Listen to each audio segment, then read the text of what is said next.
Hey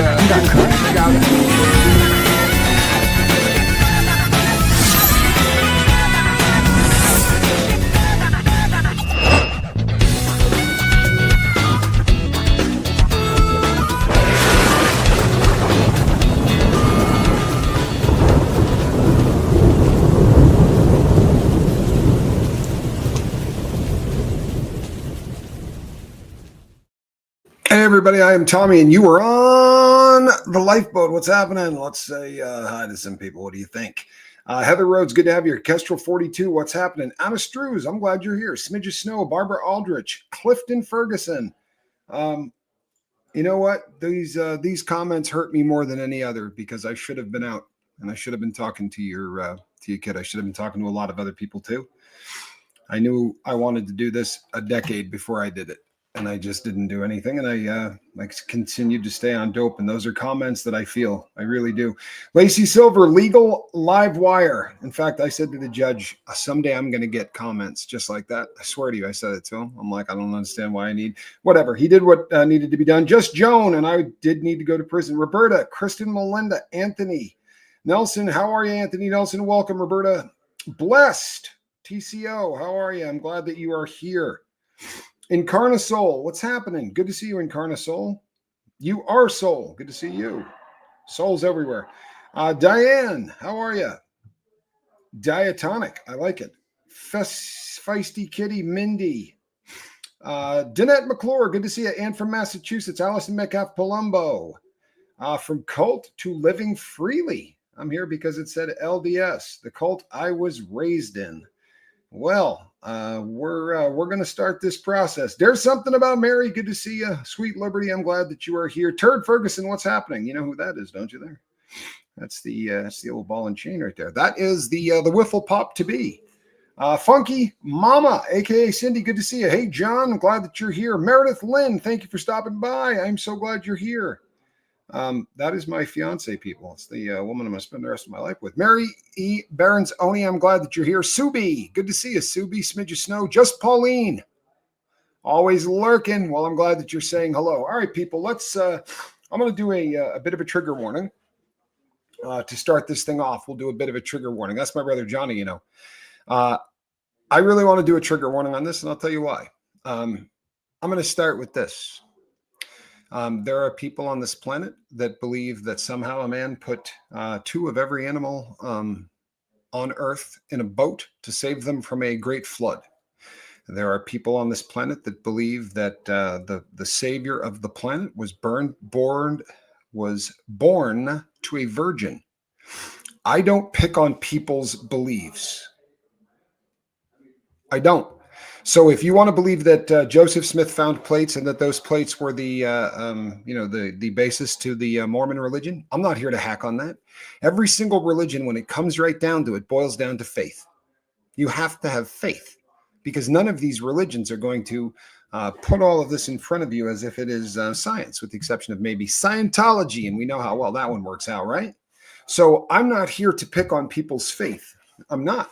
I'm here because so many people have asked me to look into this religion, and we're going to talk about some stuff. I don't have a problem. I'm not going to pick on somebody for saying that they found gold plates because all religion is based on some woo-woo, right? Every single religion out there, every religion out there has some basis in woo-woo. Right? In that which cannot be seen. It is the basis for faith. That which we can see, we do not have to have faith in.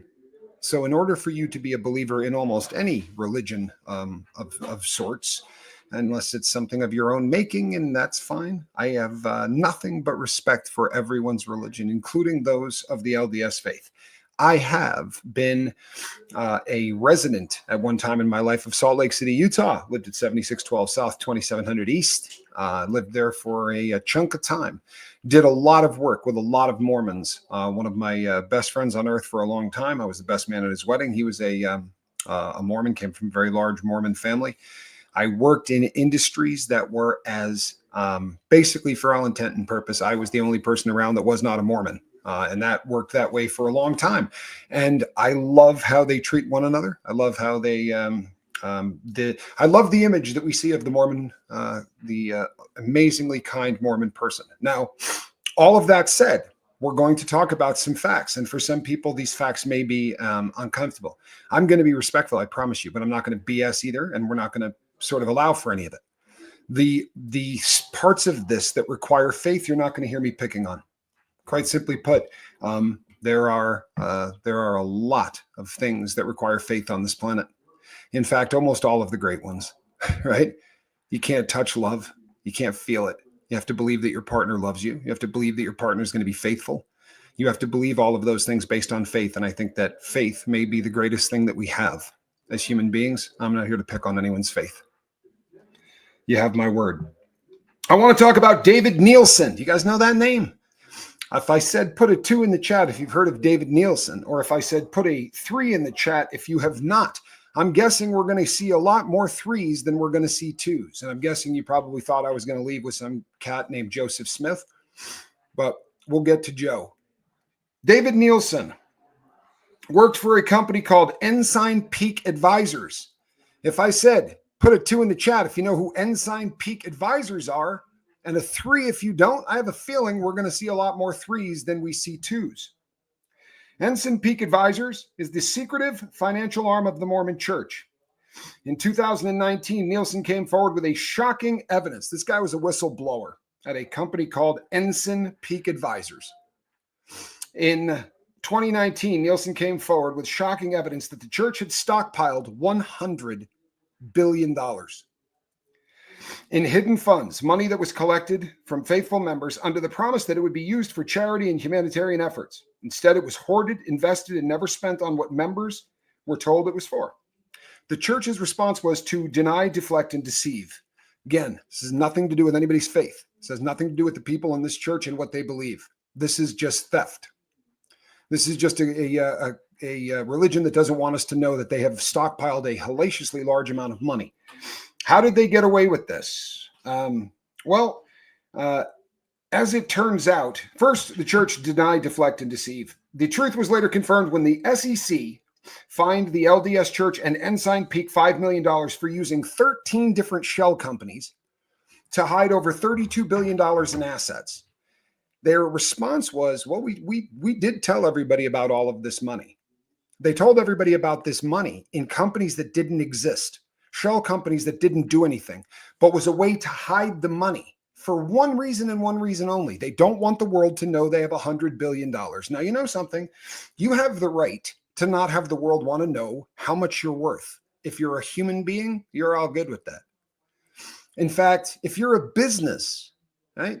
We know that the DeVos family's worth a hell of a lot of money, but nobody really knows 100% how much they're worth, right? On the flip side of that, we tend to know what Bill Gates is worth, because these people's net worth are tied to stock. It's not a privately held company or whatever. Well, kind of corporations are like that too. And the corporation that is the Mormon Church, the Church of Jesus Christ of Latter-day Saints, are thieves.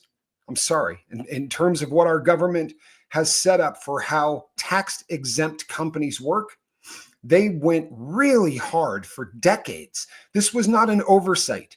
This was something that required a lot of people working really hard to hide $32 billion.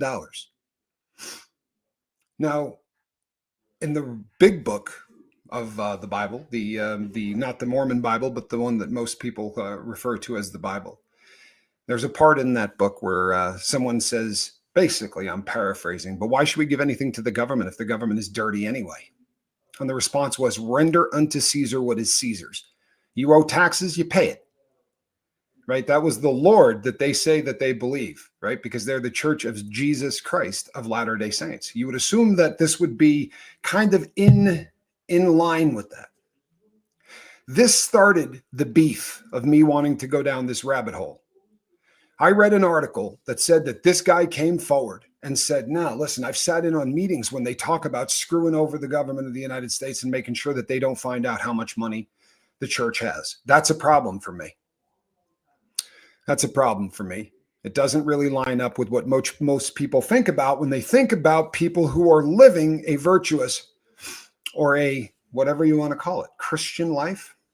Well, we're going to explore this religion, and we're going to explore it from its very early inception. The guy that started this religion is from the same part of the world I am. In fact, his first home was about 5 or 6 miles from where I grew up. And we're going to talk about this. I'm not going to be here having fun and poking fun at people or trying to make this in. I don't view this the way I view Scientology. I don't. And I'm not going to try to come here and convince anyone here that this is a cult. What I would like to do is I would like to put out all of the information that I have researched on this church, what their doctrines are, how their doctrines have changed, because there are some things that you're going to find out. One of the things you're going to find out is the doctrine of this church for a very long period of time taught that we have a pre-birth life. Before we become a human being on this planet, there was a life of some sort that we were leading before that. And they taught up until, in the scheme of things, very recently, that the reason you turned dark, right, was because you did something in the early life that turned you dark. You had the mark of Cain, so you're going to be dark-skinned. You couldn't be a member of the clergy. This was something that you could never achieve, and you weren't going to get to the highest level of heaven either. It just wasn't a chance. It was a very racist. So as I started to chase this down, and I thought, well, if this is what they believe the doctrine of God to be, right? The people that are getting this from their religious leaders are just following doctrine. You can't really scream at them for being racist. The people that wrote this down, were they racist? I don't know. But when you start doing a little research, you find out that if you go to drink in the city of Salt Lake City, you have to have a membership at a bar. You can't walk into a bar and go, "I'd like a Long Island iced tea." When you do that, they say, "Are you a member here?" And you go, "Huh?" If you're going to consume alcohol in a place where real alcohol is served, not 3.2% beer, but real alcohol like spirits or wine or something that has punch, then you have to have a membership. And I said one day to a guy, there was an old man in there, and I was a member of 3 or 4 bars because I like to drink places near my house. So I had memberships at a couple of bars. And if you're from Utah, one used to be called it was the Canyon Inn. It was right at the bottom of Little and Big Cottonwood Canyon. And there was an old guy that ran it. And they had actually had a picture of me doing a backflip on the wall in there, a ski picture. And I kind of got to know the family. And I said to him one day, "What started the membership thing? Like, I've never seen this any other place." And he said, "Do you want to keep it real?" I said, "Yeah." He said, "They didn't want black people getting into the bars." And my mouth dry. I said to him, "You're kidding." And he said, "No, I'm serious as hell. This started as a way to keep people," because a guy could come in and say, "I'd like to have a drink there." And they'd say, "You're not a member." "Well, I'd like to buy a membership." "You can, but somebody has to sponsor you so that you can buy the membership. And if you were black, no one was going to sponsor you." And if you start to weave through this and look at the rest of the church history, you start to think that there obviously was a time where this was not a very tolerant racially. This was not a very tolerant religion. That's not the fault of the 16 million practicing Mormons around the world. They don't want to be called Mormons anymore, by the way. They want to be called the Church of Jesus Christ of Latter-day Saints. That's the brand that they're wanting to go with. They no longer want to be called Mormons. But there's a lot of stuff throughout the history of this church that they had to change. And one of them was that. Now let's keep it real. We're going to, again, there's a lot that comes down to faith, but you're going to hear a lot about things that don't show up in archaeology. As we start talking about the history of this church, you're going to hear of massive battles between armies that were staggering in size. I'm talking about battles where, this would rival any war that we had had in modern times. Hundreds of thousands of combatants that left no trace whatsoever of this.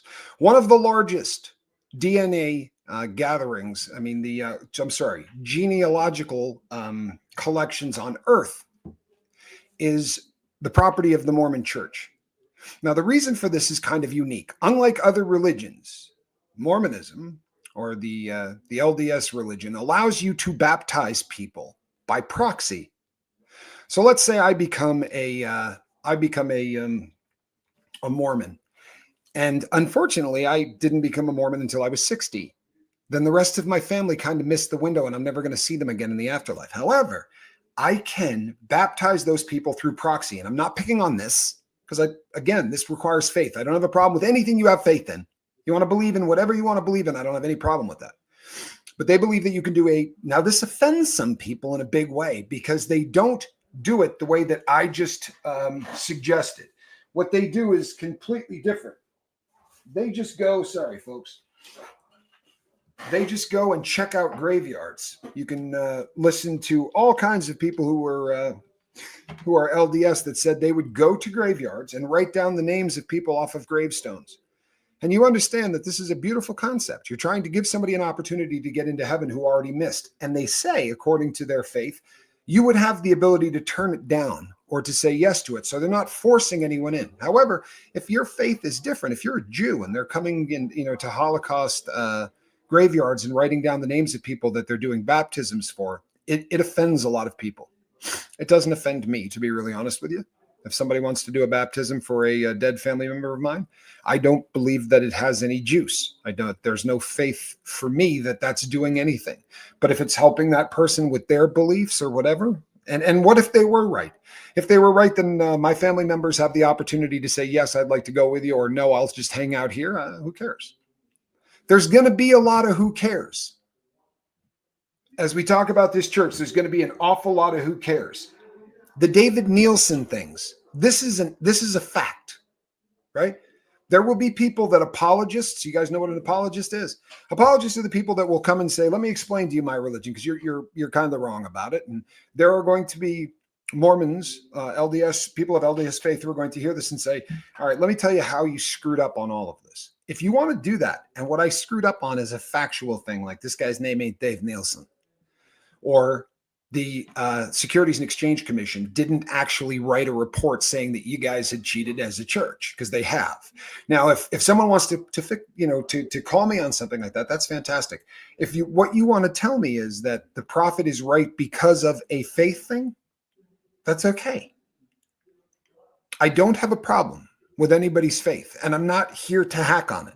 But there are some issues, and there are issues with all churches, because there was a time in the Bible where they were slaves, right? You can look in the Bible and go, slavery is talked about all throughout the Bible. Okay, we evolve and we become different people, and those things, we no longer have these things. That's no different than the Mormon church, and I think you got to kind of cut some slack to some of that. But there are things that my problem with the church, and I'll tell you from Jump Street so that as we get going in this makes sense. But my problem is this. My problem is that this organization seems to have covered up a lot of crimes. It seems that they've participated in some things that were pretty ugly. And the thing that I struggle with the most is, as I started to put this story together, I started to reach out to some people who I knew who were believers of the LDS religion. And I did it as a way of kind of doing a little research, but also trying to be kind. I said, the last thing in the world I want to do is offend anybody. So I'd like to talk to you about some of this stuff, because I do want to do this in a respectable fashion, which may be a difficult thing to do. I don't know. Maybe it's not even a possible thing to do, but I want to do it. So I started to talk to these people, and I said, okay, I'm going to give you a for instance, and we're going out of order, but I'm going to do this real quickly because this is going to come up, I promise. There was a period of time where a individual who was doing traveling shows, and these were the rage at this point in America, but they were doing a traveling show where they were bringing a couple of mummies and some artifacts from Egypt, and you paid a few bucks or 50 cents or whatever it was back in the day, and you could go and look at this. But Joseph Smith took some of the money from the church to purchase this stuff because he was going to translate some of these hieroglyphics into so that it was basically, he had a language that nobody could speak. Now he believed he could translate it, or he's a con man, and you're going to make your choice on that. But either way, he bought this papyrus and he translated it.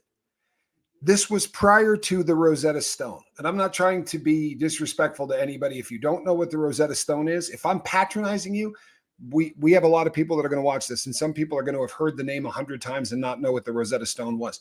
But it was a proclamation that somebody was now king or whatever. I can't remember who it was, but they did it in 3 languages. Now, if you take something and you write Tommy Scoville is the world's greatest YouTuber, blah blah blah, and you write it in French and you write it in German and you write it in any other third language, I was going to say Cyrillic, but any other language, you can extrapolate by using the 2 of them to figure out what the third one says. And the Rosetta Stone became what we all know the Rosetta Stone to now mean, which was the ability to translate, the ability to take the script and translate it. Now, the Rosetta Stone came a few years later, and the Book of Abraham, which is what this was, because Joseph Smith said this was Abraham's writing. As it turns out, it was thousands of years after Abraham's writing. Abraham was dead for thousands of years, and this was kind of something that went into every single funeral for anybody in Egypt at that time. And it was kind of instructions to how to get you through to the afterlife. It didn't say anything remotely even close to what he said it did. And he had actually written down the characters and all of that. Now, the believers will say that having the papyrus in his hand gave him the inspiration, and God had him use that so that he could write down these holy words. Now, you know what? That requires a leap of faith. This isn't my religion. It's not a leap of faith I got to make. It's a leap of faith that you have to make if you happen to be LDS. And I don't have a problem with that. Whether you believe it or not, I don't have a problem with that. But as I started to talk to people and I brought this up, they went, "What are you talking about?" I have done research to find out that the LDS church has been great of late about admitting a lot of these things. They're bringing a lot of this to the people. That's new. They didn't for a long time. And there are, if these people, and this is kind of the point that I'm going to be trying to illustrate, and it's going to take 3 shows, by the way, folks. This is going to take 3 shows to do the entire deep dive on this. And it may even take 4, depending, but it's going to take at least 3. But I think that it's important as we go forward to realize that there are going to be some times where, because of what this man did, you are going to have to say, "I just believe in him." And if you do, that's fine. But I struggle with religions like the cult of Scientology, where they say to you, "There's no Xenu," until you're $500,000 in and you find out that there's a Xenu. When I said to these people, were you aware of the fact that the founder of this church had somewhere between 30 and 40 wives? 2 of the 3 said, "No, he didn't." Now, I struggle with that. Now, the third said, "No, there was, but these weren't sexually wives. These were wives that he took." This is the story that they give. But these are women that he was just hooking up, because in their religion, you have to be tied to a man in order to get to where you were getting in the afterlife. And they have a pat answer for everything. They're actually fantastic at this. And all religions are all apologists are. But I'm going to be bringing up facts that can't be debated. For instance, he's been arrested 42 times. The founder of that church had been arrested 42 times. By the way, I think I've been arrested 42 times. I'm not mad at him for that. If I have not been arrested 42 times, I'm in the ballpark. I'm certainly in the running. If it's not 42, it's up there. But I was a con man and a thief. And I can sit here in front of you today and tell you that I was a con man and a thief. There are a lot of people believe that Joseph Smith Jr. was a con man and a thief. I would like to put out a history of this, and we're going to look into some of this stuff. My problem with this church has a lot to do with the fact that they ripped off the government for, they're trying to hide all of this money. That's not something churches normally do, right? Most render unto Caesar, being really happy that, hell, they're hiding all of this anyway. And people say, "Wait a second, why the hell would they have to pay tax on it? It's tax-free money." And it doesn't actually always work that way. What I donate to you is tax-free. But if you buy stock in Coca-Cola and Coca-Cola doubles, well, then you're going to have to pay some tax on on all of the things that you invest in. And they're invested in a hell of a lot of stuff, including a multi-billion-dollar mall that they built in Utah. That's fine. I don't have any problem with churches building stuff and investing in things if they're honest about it and they tell people, right?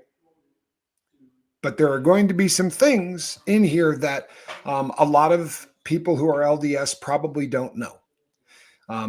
There are some similarities that are striking between a lot of the things written in the Book of Mormon, and we're going to trace where they come from, because we're going to look at whether or not this book is plagiarized. There was the Mormons believe to this day that the president of that they elect each year, he's that president is in direct line with God, like the Pope is, right? He is a modern day prophet, and they have a prophet. There's always a current one, and so the prophet can come out and say, hey, you know what? Black people can now serve as priest. I don't understand how religions change. I guess God changes his mind and tells the minister that. Again, you get down to faith in that, don't you? And I don't have a problem with the faith, but I don't want anybody to hate me. And it's really funny because, boy, I mentioned Elon Musk and lost 70 subscribers since the last video. If you're one of them and you're lurking here, I'm so glad you're gone. I really am, man. We can't have a conversation where we're all civil. If you can't handle that, then you need to really take a good look in the mirror at what you believe. There's a difference between belief and dogma. If your answer is, I believe this so much that I hate you because you don't, you can leave now. Because nothing that I talk about here is ever going to make you happy enough. I mean, yeah, I might talk about something on a Tuesday that's going to flip your freaking switch. But I do want to educate myself here. I want to have conversations with people that I think make me smarter. I don't have a problem having conversations with people whose political views don't match mine. But boy, oh boy, a lot of you do. Not the people whose names I know. You guys have, I've been pissing you guys off for years and you're sticking around. I love you guys. But I hope we can handle this as adults. I really do. Let's fire this thing up. Joseph Smith Jr. was born in 1805, died in 1844 as the founder of the Church of Jesus Christ of Latter-day Saints, also known as Mormonism. His life was marked by religious visions, controversies, and ultimately a violent death. So this guy was born. He was born in the town of Sharon, Vermont. It's a very, very small. There's no way to do justice to tell you how small this town is. Even today, I bet you Sharon's got less than 2,000 people that live there. It's a very, very small town. And he was born into a ridiculously large family, and at a time where they were not doing well. This was a very poor family. There's been a lot made of the fact that he was super uneducated. For him to be able to spit out all of the stuff that he has, he was a very, very uneducated farm boy, is the story that we most often get. I'm not getting that. I hope I'm not bumming anybody out, but that's not what I'm getting at all. In fact, back then, it's like Alice in Wonderland, if you ever read that book, but they would say to a child, recite, and you had to stand up and do this number right here, and then you had to begin to recite. And these were long passages that people had to memorize. He was actually a fairly decent orator, according to what most people said. Again, don't know that it matters. You see, very often in religions, the people who are the faithful start to make the person bigger and bigger as time goes on. I can chalk that up. I don't have a problem with that. I really don't. As a young man, Smith was involved in folk magic and treasure hunting. These were common practices at the time. This is another thing that the church is now starting to acknowledge. But see, the first time I heard about the Mormon church, they talked about these glasses that you put on, and that's how Joseph Smith translated the plates. But that's not even the story that actually is what they give. More often than not, when he was translating these plates, which were now golden, they used to be called gold plates. And as is almost always the case, the most expensive metals were used for the most important of things. The reason that they're no longer saying that it is gold is because the dimensions of the plates, right, that he found were big. And the weight of these plates comes out to about 200 pounds. Now, the apologists will say to you, they weren't gold. Okay. All right. There is a man that has made it using the tin that you use to put on roofs, like roofing material, sheet metal. It's about the lightest material you're going to get in that strip. And he built it to the same dimensions, and it came out to be about 85 pounds. I don't know how much weightlifting you've done, but that's a very, very heavy thing. There were people that saw him wrapped up. There's a bunch of witnesses, and we're going to go over all of this. But At the time when he was born, the United States was brand new. And there were so many of these people that came over from Europe that brought with them a lot of unusual practices by today's standards. But when I was growing up in Vermont, dowsing was still a thing. It was a huge thing, actually. And it wasn't even something that was joked about or thought to be, nobody was disrespectful. I knew a guy, I was a very close friend with in high school, and his mother would go find wells. By the way, this was a well-to-do family that from the outside looked as normal as anybody you'd ever want to see. But she would take 2 pieces of copper and she would walk around the yard and she would find water. And that's where they would go and they would drill to put in the people's wells. This kind of thing was rampant. And Vermont and New York were ed up with it, keeping in mind that America was so new that they were finding things when they dug. Treasure hunters were finding things like Native American treasure, Native American artifacts, and these things were being sold for money. So this was something that the family of Joseph Smith was doing because they couldn't support themselves as farmers. They were starving.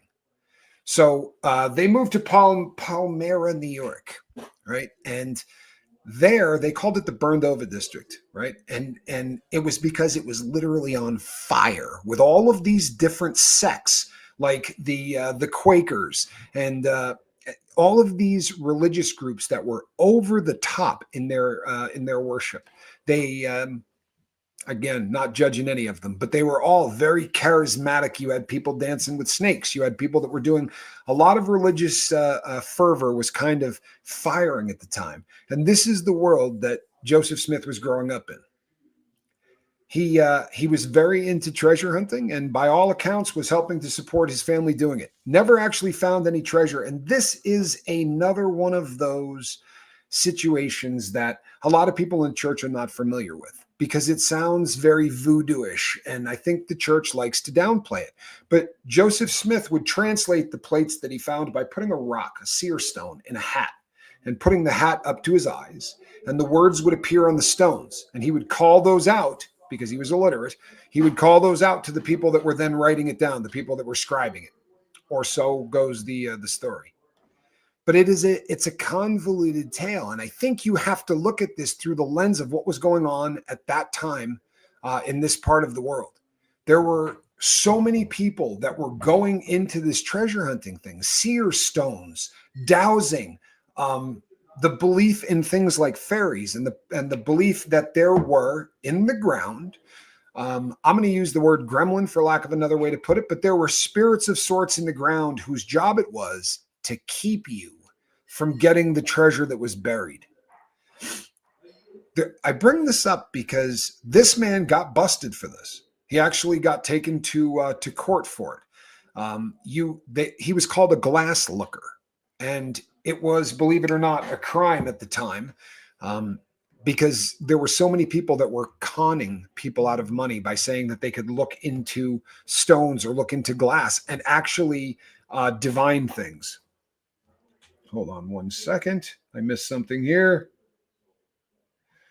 Full disclosure, I grew up non-LDS in Salt Lake City in the 70s and 80s. It was tough to be a rule-following girl who wasn't LDS. Many people assumed that good.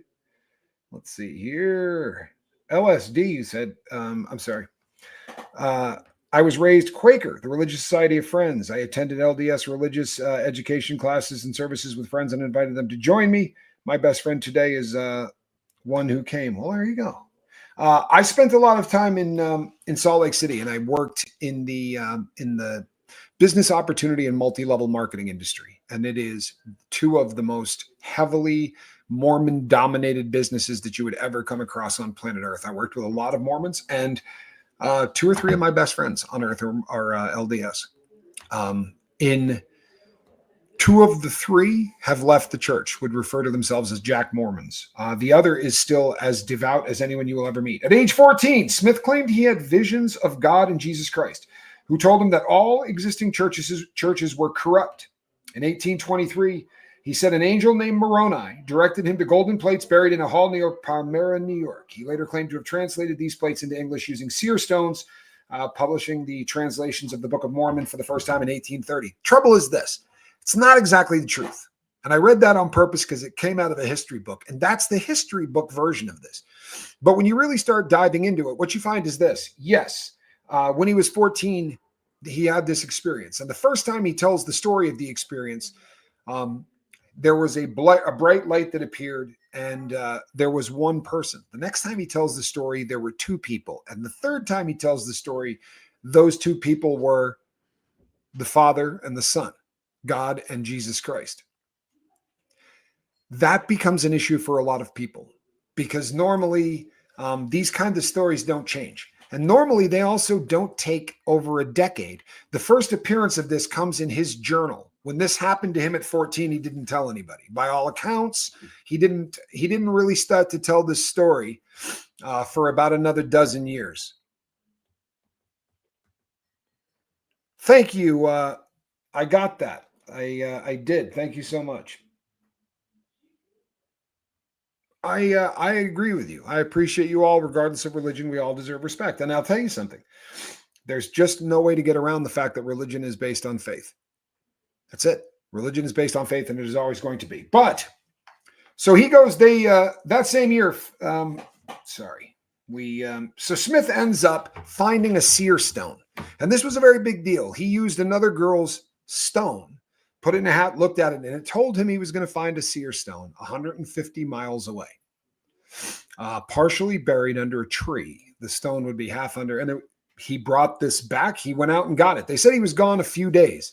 Man, that's a lot of walking, man. 300 miles in a few days is pretty damned impressive.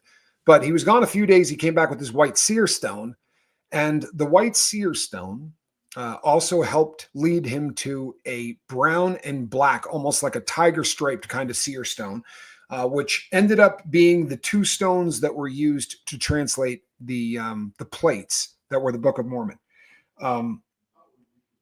By the way, I'm not going to hack on the fact that that they were plates. There was something. There were people that said that they saw these plates. There were witnesses. Now, it's odd because these witnesses at different times over the course of their lives said things like they saw them, but not with a physical eye.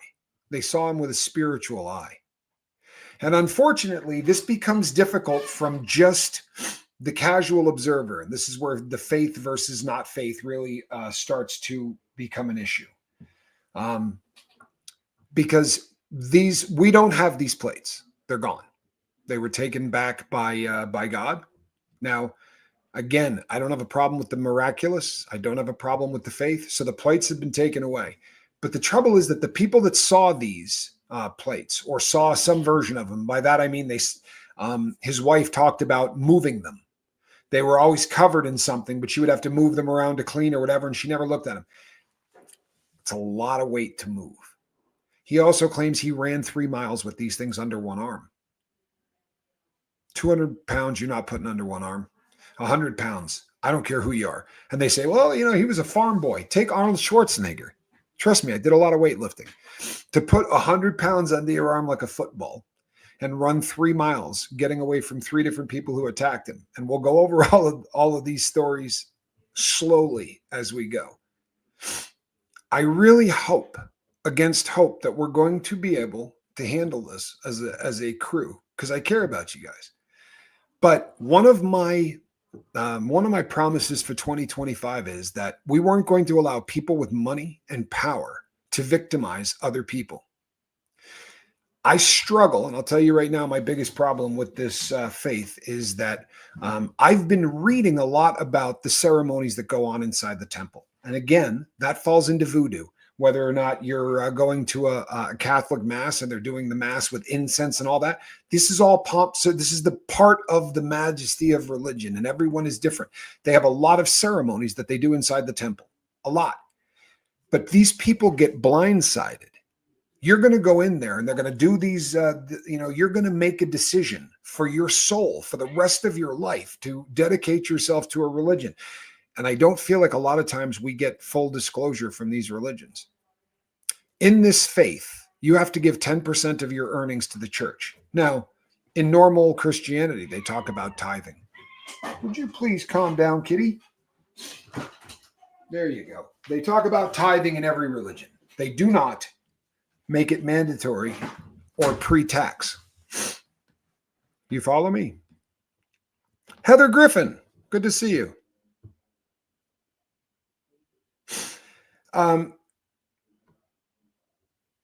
It's also on film. And this is one of the reasons that this first show I'm doing like this, because I don't want to offend anybody. There are people that have smuggled cameras into these temples, and I'm sure that this is horrific to somebody who is of the faith.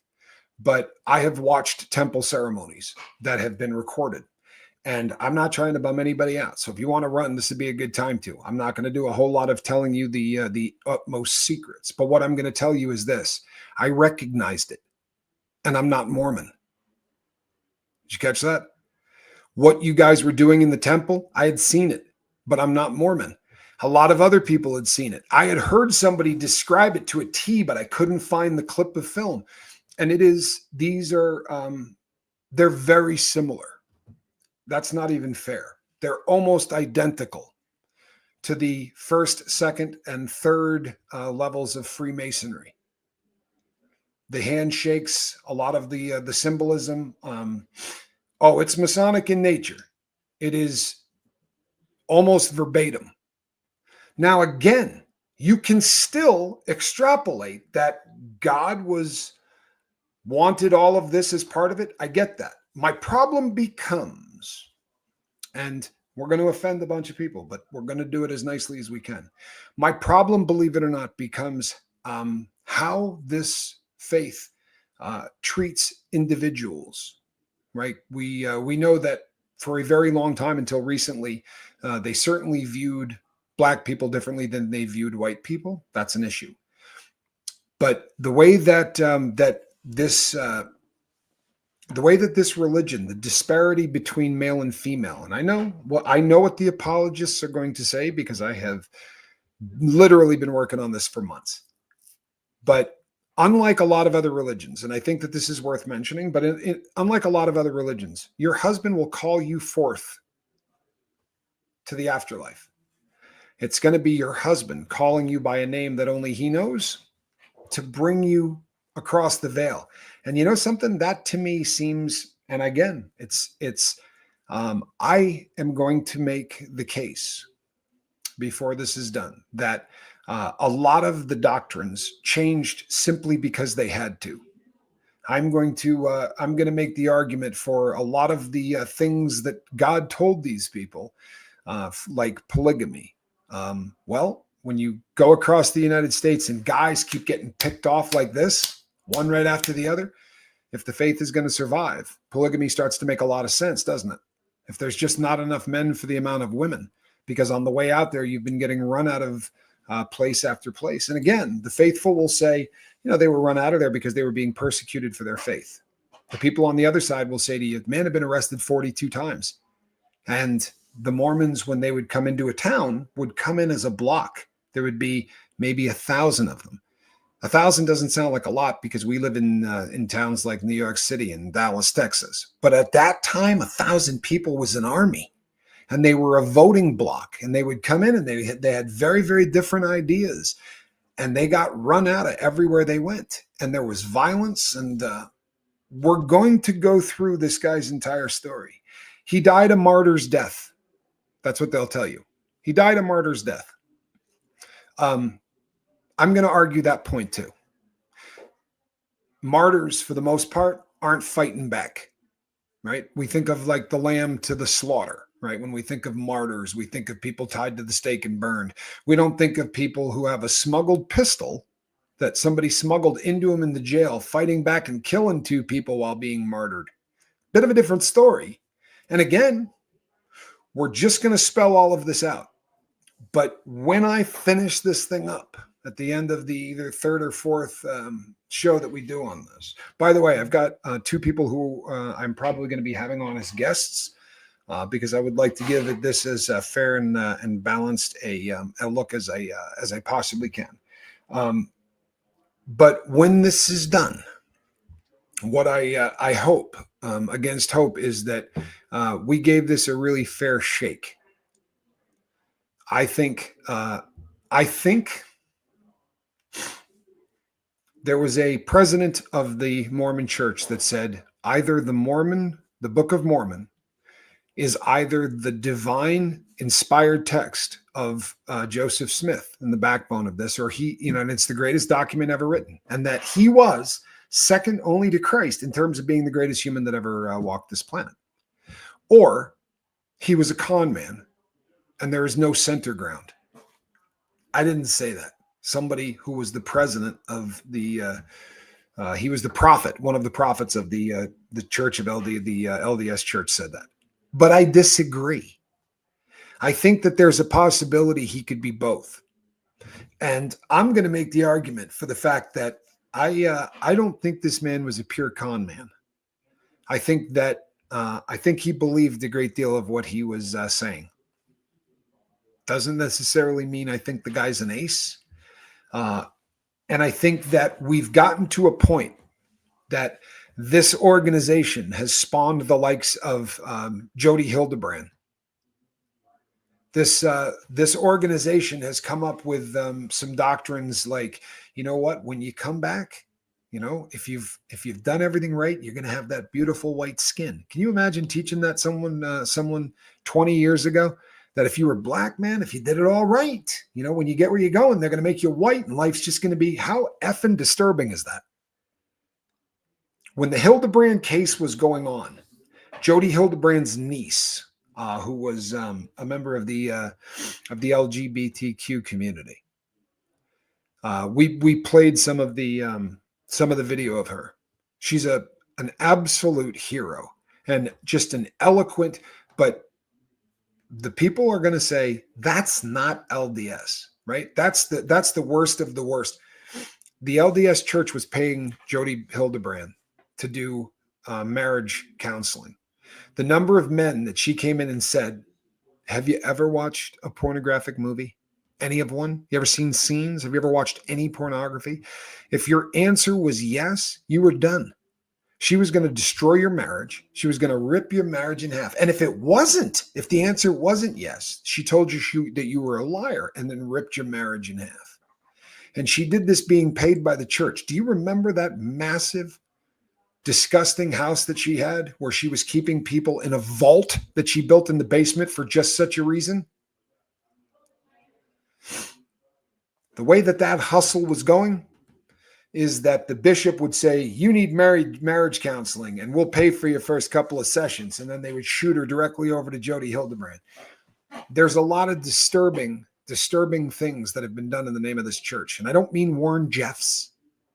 But the crazy thing is that when I'm done talking to you about this, do you know what fundamentalist means? Right? That's the fundamentalist Church of Jesus Christ of Latter-day Saints, the FLDS. Well, that's because fundamentally, they believed in polygamy and polyandry, which is more disgusting than polygamy. I'm not sure if you know the difference. But the difference would be, let's say Bonnie here. Bonnie's married. She already has a husband. But I think I want to marry Bonnie. So what I do is I just go, yeah, I'm taking you as a wife as well. You're going to be sealed to me. I don't care that you already have a husband. Well, there was a lot of that going on too. And I'm also going to show you some proof that when they came out and said no more polygamy, they didn't mean that. They didn't mean that. They were giving one set of because they do. You can look through this, people, and they believed wholeheartedly that this was biblical. This was God. God believed. And when we start to look at the doctrine of this church, and this is where people really get salty, but most believers in a organized religion, especially if it is Judeo-Christian, you believe that there is a place to go when you die. One is really going to be a pretty good setup. The other is really going to suck. One is going to be run by a guy that they call Lucifer, right? Or Satan or whatever. And in the other half, you've got usually in Judeo-Christian, you have it's being run by God, right? In three persons, because that's usually what the Christians believe, right? So a Trinity, a triune God, God, Father, and the Holy Spirit. The Mormons believe in multiple heavens. And the Mormons believe that you can eventually end up, if you get to the top level of heaven, within that heaven, there are then three other levels. And at the very top of that, you are to become like God. And that means literally. So you and a harem of wives can create spirit babies. And those spirit babies can then become the entities or the humans or whatever you want to call them on a planet that you can create. So you have the ability to become as God and then set up your own world. And this is why they believe, unlike most organized religions, they do believe that there is life on other planets. They believe that there's untold life on other planets. Now, what's unusual is you have to live a perfect life in order to make that happen. And part of that perfect life is to be sealed in the church. It's called a temple sealed, and we're going to go over that. But as a woman, the only way you're getting into heaven is you got to be married to a man. And I struggle with this because I don't find anything in the regular Bible to back that up. And as we go through this, we're going to show a dearth. We're going to show a complete lack of any kind of archaeology that can back up anything that's in the Book of Mormon. By the way, doesn't mean God couldn't have wiped it off the face of the earth. Maybe God didn't want us aware of the fact that they were here. You can't rule out miracles. You understand? That no matter what we get to, the faithful can always go, God made the 200-pound gold plates weigh nothing while he carried them. Can't argue that. I can't argue that. And if that's your faith, there's no way to argue it. But I'm going to put out as much evidence-based stuff as we can. For instance, we're going to show you a lot of stuff that may lead you to believe that he plagiarized the Book of Mormon from about 4 different authors. He also took a lot from the New Testament word for word. And we can lay all this out. Doesn't mean God couldn't have said at the same time as I was giving this Book of Mormon, these plates to Moroni, I was also giving, in the Middle East, I was giving the same inspiration. Faith can explain any of this out. I promise you it can. It can't explain Jody Hildebrand. It can't explain hiding $32 billion from the United States government. They don't want the government knowing how much the church is worth. Why? That's odd, right? This guy had a crap load of wives. No getting around that. He was having intercourse with some of them. This stuff isn't me speculating. This is things that have been written down. This is stuff that you can research. This is stuff that their church will admit. Now, the way they do it is, they do this thing, I think they called it the Joseph Smith Papers or something along those lines. And they do it like the government does. Here's 60 trillion words on Joseph Smith. By the way, a couple of them are going to mention the fact that he had a crap load of wives.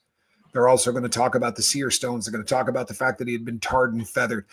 All of those stories are a little different when you hear them, like the tarring and the feather. The faithful are going to say to you, they were so scared of the book, they're not going to tell you he was trying to bang somebody's daughter. And I'm sorry, but that's really, when you research the tarring and feathering, he was making advances on the daughter of somebody that went, oh, hell no. And that's what started he and his friend. You usually only hear the story that it was him, but both of them were tarred and feathered. We're going to, by the way, there are going to be people, while I tell this story, who are going to consider themselves escaped from that cult. At the same time, there are going to be people listening who still believe in that religion. I don't want to see anybody hacking on anybody else. And if at the end of my presentation you say none of that matters, I'm not going to be upset with you. But what I hope is that we walk away with a dose of critical thinking. We walk away with a dose. Oh yeah, I mean his successor, and we're going to talk about Brigham. We're going to go from Joseph Smith being born, and we're going to go through probably the 1970s or 80s. we're gonna do a whole lot of what goes on in this. I really do not want. I don't want anybody being cruel to anyone else. And I'm here to tell you right now. There's a friend of mine named Daniel, and he was a public speaker that. He was a lot better at it than I was, and he was my partner. And we used to, when we were on the road, we would eat together, share the per diem, and we, kick it in a one room instead of a 2 room, and we'd split the cash, because you get a per diem every day as a speaker. And we just became really, really close friends. He has 5 daughters. He's a Mormon.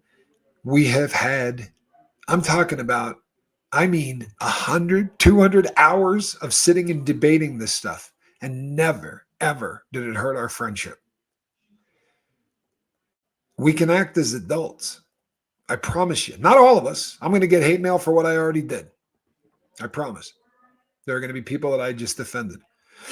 But over the course of the 3 shows that I do on this, it was funny. I was talking to Reese before I went live, and my biggest concern is that I come off as fair and as even-handed. Because again, and I hope everybody hears this really, really clear.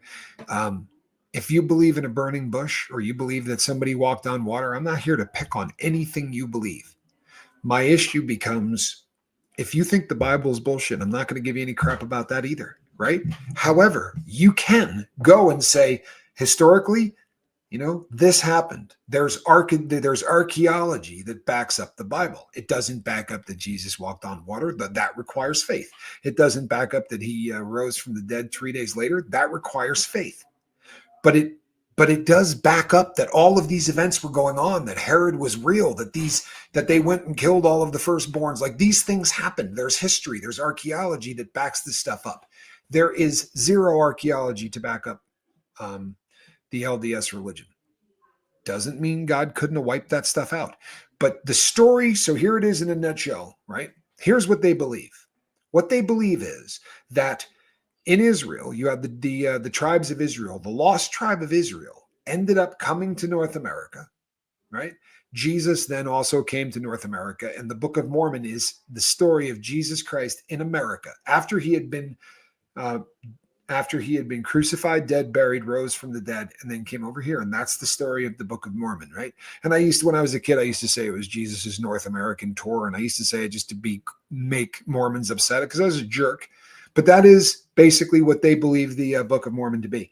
If that's the case, and here's a fundamental problem, and if you're an apologist, this one's hard. The fundamental problem is this: if that's a fact, right? DNA has now gotten incredible. So all we need to do is start testing some Native Americans, and what we're going to find out is that they have Semitic blood. We ought to be able to find out that, since this is the lost tribe of Israel, right? These are Israelis. We're going to have some of that. No matter how much breeding has taken place since then, we're going to know that these people have Middle Eastern blood. But that's not the case. In fact, the DNA paints a picture of Native Americans coming from Asia. That's a problem. Now, by way of full disclosure, the LDS Church has changed the verbiage, and this happens a lot because you kind of have to make it fit the narrative. By the way, maybe God didn't want us to know how it went down, and that's why the DNA. Okay, you can explain away anything with faith. You understand this, but it's tough when your narrative is everybody over here. These are all descendants of the lost tribe of Israel. They're not. The translation that came from the papyrus, it didn't. We're going to go over a lot of stuff that just simply is fact. How you deal with that, you can deal with it by faith. And I got news for you people. I believe a guy rose from the dead. Huh? I think it took him 3 days, but I believe somebody rose from the dead. So you can feel free to mock me, right? I'm not going to mock you for your faith. I'm a believer. But we're going to go over some stuff that is honestly no longer debatable. And by that, I mean, even the church isn't debating this stuff. But once you realize that the church isn't debating this stuff, then you have to start looking at this with archaeology proves the Bible every day in Israel, not because the Bible they are digging for science, but the science math. Well, and this is kind of I happen to agree with you on this, and not based on my belief or anything else, but based on some pretty cool stuff that I've read, some very interesting books and things that have been written where archaeology absolutely proves, again, doesn't prove he rose from the dead. Doesn't prove he was the son of God. It doesn't prove any of those things. And you know what? I'm glad it doesn't. I happen to love the faith thing. I happen to love that there's a lot of my life that I have to base on faith. And it's not just God. I have faith in my girl. I do. I have faith in my partners. Faith. It's believing in that which you cannot see. And I'm not going to try to shake people's faith. That's not what I'm doing. But you have the right to know what you believe. And it's really disturbing when you hear people say things like, I was in this religion for 35 years and I did not know what I believed. For instance, I was in prison with a guy and I did not know anything about the LDS church. And this guy and I would have debates. And I'm talking about theological debates, right? Post-trib, pre-trib, weird stuff. But he has no idea of the history of his church. He has no idea any of the stuff that I'm going to be talking about in the series on this. And I really hope that that we act like adults. I really hope that we all get through this with respect and with dignity. I'm not here to try to be cruel to Mormons. I think, and this is no joke. I think I think there's a lot of religions that could learn a lot from them. I like the way they lean on family. There's a lot that I find, but this is what I'm gonna end the first one with, because the next one is going to be just the next one's going to be a lot less. This is me making sure that I'm doing this right before I do it, because I'm not going to hurt the audience. I really don't want to do that more than anything else. I really don't want to hurt anybody in this audience at all. But I think it's important that we kind of understand what's going on, and I think it's kind of important that we understand the dangers of it. A believer will say, there's no greater opportunity in the world than going out and having the ability to go share your faith.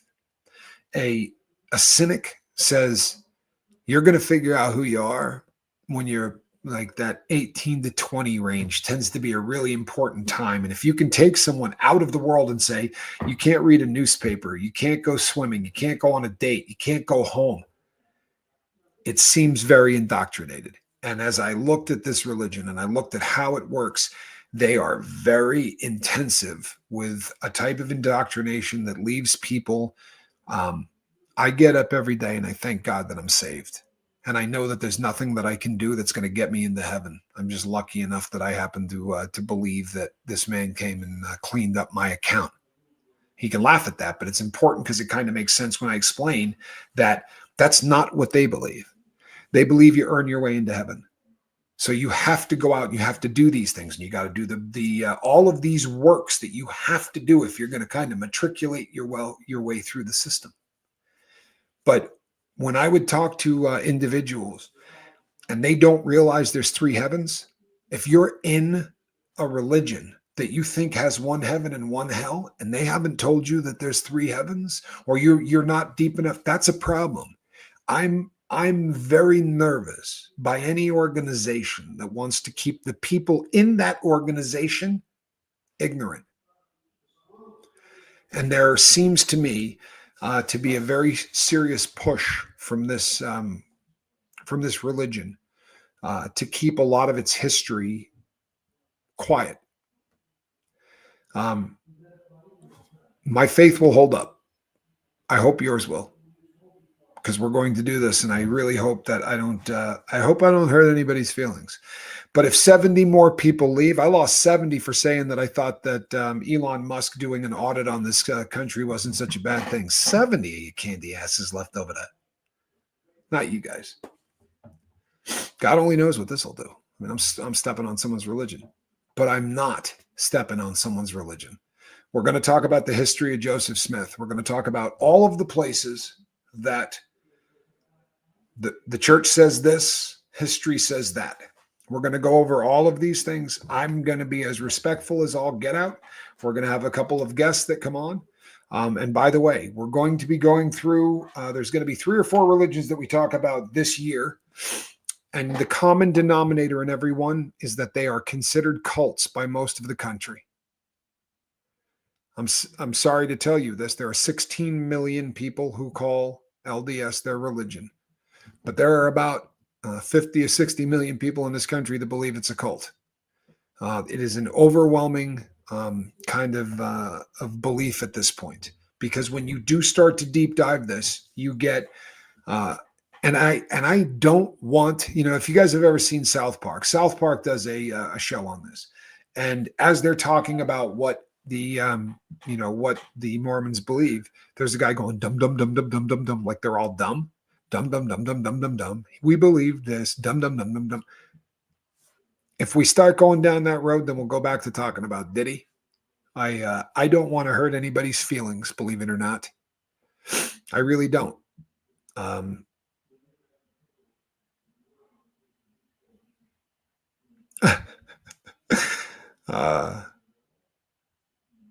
Well, Kestrel, I disagree. But we can be friends and disagree. Nearly all religions can function as cults at some level. In order for something to be a cult, right? If you take a Bible and you drop it in a cell, a person can go and pick that thing up and start reading it. And there's no influence. So cults control, right? Cult and control are, that's why someone will say it's not a cult, but it's a control group. It's about control. It's about culling you off from the rest of society, separating you from everybody else, trying to get your own language, your own everything, so that you don't really feel normal around others. They want to cut you off from your family, and they want to put rules in that people can't live up to. The reason that there are people who believe that the LDS religion is a cult, and we'll just do this up front, but the reason that people believe that the LDS religion is a cult is because of a lot of the misinformation about how it was founded, because a lot of the stuff that was said in the beginning is not coming out in the wash. Now, any religion can be turned into a cult by one or two jackwagons, because every great cult has a religion of some sort tied to it. Now, I will tell you this. There is an estimated 1,600 splinter groups of the LDS church. Is that crazy? But the FLDS, the fundamentalist, well, they believe that fundamentally, God said that you're supposed to have more than one wife, and that's the Warren Jeffs cults. It's all going down there, and all of that's the.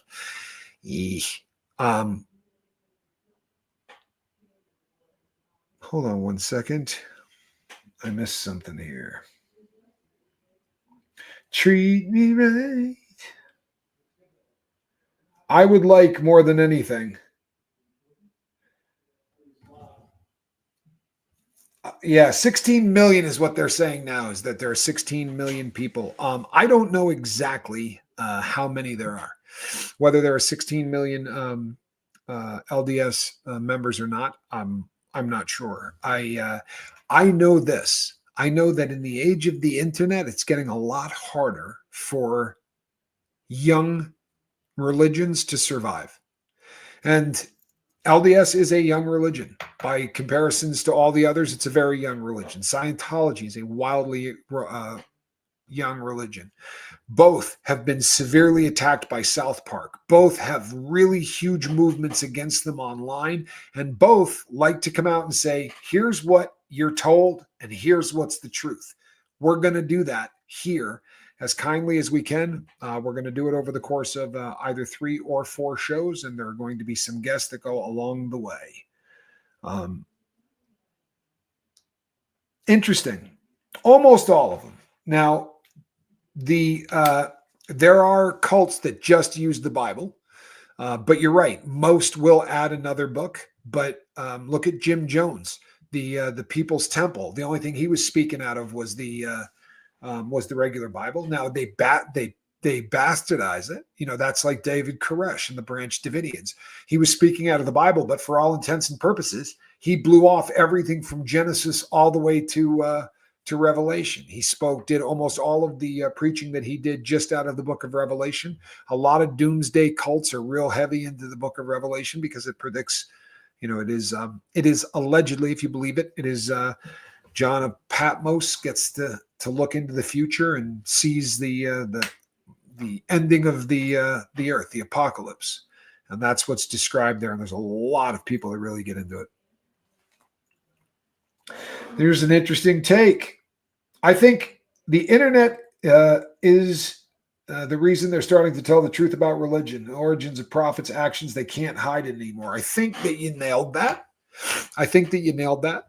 And I also think, though, that, and this is sad but true, you can take this any way you want, but over time, when you give someone enough time, they can become an apologist for anything. And what I mean is, the the hardest thing when I looked over all of this and I looked at damning evidence, the fact that he took a papyrus and translated it and it's completely wrong is really hard. But for the church to say that that was the catalyst, that piece of paper was the catalyst. He didn't translate it, but having that made him write out something completely unique and different. It's feasible. Now, there are logical people who will say, well, that's what you say once you get caught, right? You understand what I'm saying? There seems to be, and you got to feel bad imagine we'll use Quibs as an example. Imagine being 38 and finding out that what you believed your entire life, you can't believe anymore. And there are people who wrestle with this every day. As I've been doing the deep dive on the Mormons, I've spent a lot of time listening to ex-Mormons. And some of them, there are ex-Mormons who have got out, looked at all of the exact same evidence, and then have gone back. And they've gone back, and it's amazing to watch these people, because what they will say is, yeah, I think that Joseph Smith was a very, very flawed man, but God uses flawed people all the time. I'm not mad at him. I'm not. I think that I know ex-Scientologists, and Reese is not the one I'm talking about, but I know ex-Scientologists that would go back today if they would take them. They miss it. They miss every part of it. It was their life. It was everything they knew. And I think sometimes we can do unbelievable amounts of mental gymnastics so that we can make ourselves square, fit into a round hole. And I'm not mad at anyone that does that either. I will never look down on a religion, but I find it difficult to believe in an all-powerful entity that would allow the stuff that happens to children. And I understand that sentiment. I think a lot of people believe the exact same thing. And I understand why people believe that. And I could sit here and give you the the apologist's answer to that. I'm not going to. I think that in everybody, whether you're LDS, whether you're, this is an attempt for all of us to make sense of a world that didn't come with a handbook, to make sense of a place where we go. So one of two things is happening in this world, and both are so fabulous. One thing that is happening is we crawled out of a puddle, and from a puddle, we figured out how to split an atom. We just kept getting a little bit smarter and a little bit smarter and a little bit smarter. And now we have computers, and I'm talking to people all over the world, and we crawled out of a puddle. Right? And for all of that to actually happen, we had to be the exact perfect distance from the sun. We had to be, everything had to just be this Goldilocks, right? So that then the panspermia thing could come down here and hit, and we could crawl out of that puddle after a little electricity hit and all of that. Or there's something out there that created us. Either are really difficult to wrap your brain around. So we all choose one. And there are people who believe, no, it's just pure science. Well, I'm telling you, it requires an awful lot of faith to believe in pure science. Because what you're saying is, I am so sure of myself that I'm willing to bet eternity on the fact that I'm right. Trust and believe, that's faith. It's not faith in a God, it's faith in you, but it's still a tremendous amount of faith. I'm not mad at whatever way you choose. I find an amazing amount of peace. I'm not going to do the apologist thing here for my religion for a reason. And I will do a show on it, but I'm going to do it somewhere where everybody shows up because they want to be there, because I don't talk to anybody about my religion unless they really want me to talk to them about my religion. So I'll give you an opportunity to hear what I'm all about. Be more than happy to answer questions and talk about it. I won't do it somewhere where I didn't invite people to hear about my faith. I think that's bad form. It's just a personal thing. Because you got to have faith. Got to have faith. Baby. Knit Pearl says, growing up in polygamy is a great channel where they talk about their faith journey out of Mormonism. The host, Sam, is from the FLDS. He has 32 siblings. His story is amazing. I am familiar with his story, and it is amazing. It is, however, a very different experience than the one that we're going to be discussing, and I'm glad that this was brought up. I'm not going to be talking about the spinoffs. I'm not going to be talking about Warren Jeffs. I'm not going to be talking about any of those because that's not. I'm going to be talking about the mainstream version of the religion, and I don't want to get too far afield in that. We'll probably bring it up because there are points of references where the faith split, and polygamy was a big part of that for a lot of the fundamentalist groups. It was the giving up on polygamy that made everybody go their own way, if that makes sense. Patty says, I believe in reincarnation. Well, it kind of sounds like they do too, doesn't it? Well, if the blacks did something wrong before they got here, which is how they got the curse of Cain, then there's a before you got here. That would lead me to believe in reincarnation, but it's kind of fuzzy, isn't it? But we'll go over all that. All right, people, that's as long as I can sit in the chair. I am going to be, I am getting better every day. Yeah, well, I think that this is important because you can always look, you can pick Christianity and go find some incredibly odd version of somebody worshiping Christianity and then paint all of Christianity with that brushstroke. I don't want to do that. And I don't want to do that to people of the LDS faith either. I think Scientology is the ugliest one out there, but I'm not going to lie to you people. I am disturbed at how little most LDS members know about their own faith. And I'm sure it's that way in a lot of religions, but this one seems to be really tough as far as that goes. All right, people, I'm going to go and hang out with my girl virtually, do a little pillow talk. I want to thank all of you for being so patient while, yeah, John Dehlin is incredible. I'll bet you I've watched 200 hours of John Dehlin. And here's what's crazy. I was a fan of him before I was even a fan of the internet, before I did anything on YouTube or any of that. John Dehlin's been doing this forever, and he's amazing. I don't know if you guys know who John Dehlin is, but he's kind of you know what? No, I'll do a John Dehlin introduction when I have more time because he deserves a little bit better than that. But he's the face of walking away from the LDS religion. And he's respectful as hell. He's respectful to the people that are still in it. Kind of reminds me of how Reese treats Scientologists when she comes across them. He is absolutely bloody fantastic. I agree with you. I feel bad for a lot of Mormons who have been kicked out of their church. Many get married early because they don't believe in 3 or 4. They divorce in their 20s and lose their church. You know what? My biggest problem, my best friend, and I won't say his name because I don't want, but his dad cheated on his mom. He was a doctor. He's a great guy. And he realized what he did was disgusting. He didn't get caught. He went to his wife and said, I had an affair with my secretary. And I'm just, I'm so sorry. He was just sort of fell on his sword and was honest about it and said, I hope that we can save this. And he went to the church. The church made him get up in the front of the room and read a letter about how he cheated. And then the second he was done reading that letter, they kicked him out of the church. Kicked him out for good. If you get kicked out of a church for sinning, you need to find a new church. It's like getting kicked out of a cancer center for having cancer. That one blew me away. Absolutely blew me away. But what do I know, right? I'm a convict. We will see you on the next one. Between now and the next time I see you, do me a favor, reach out and try to save somebody. We'll be starting in Sharon, Vermont when we come back, and we're just going to be doing a bit of a history lesson. I appreciate you guys hanging with me. I'll see you next time. Between now and then, reach out and try to save somebody. Good night, everyone.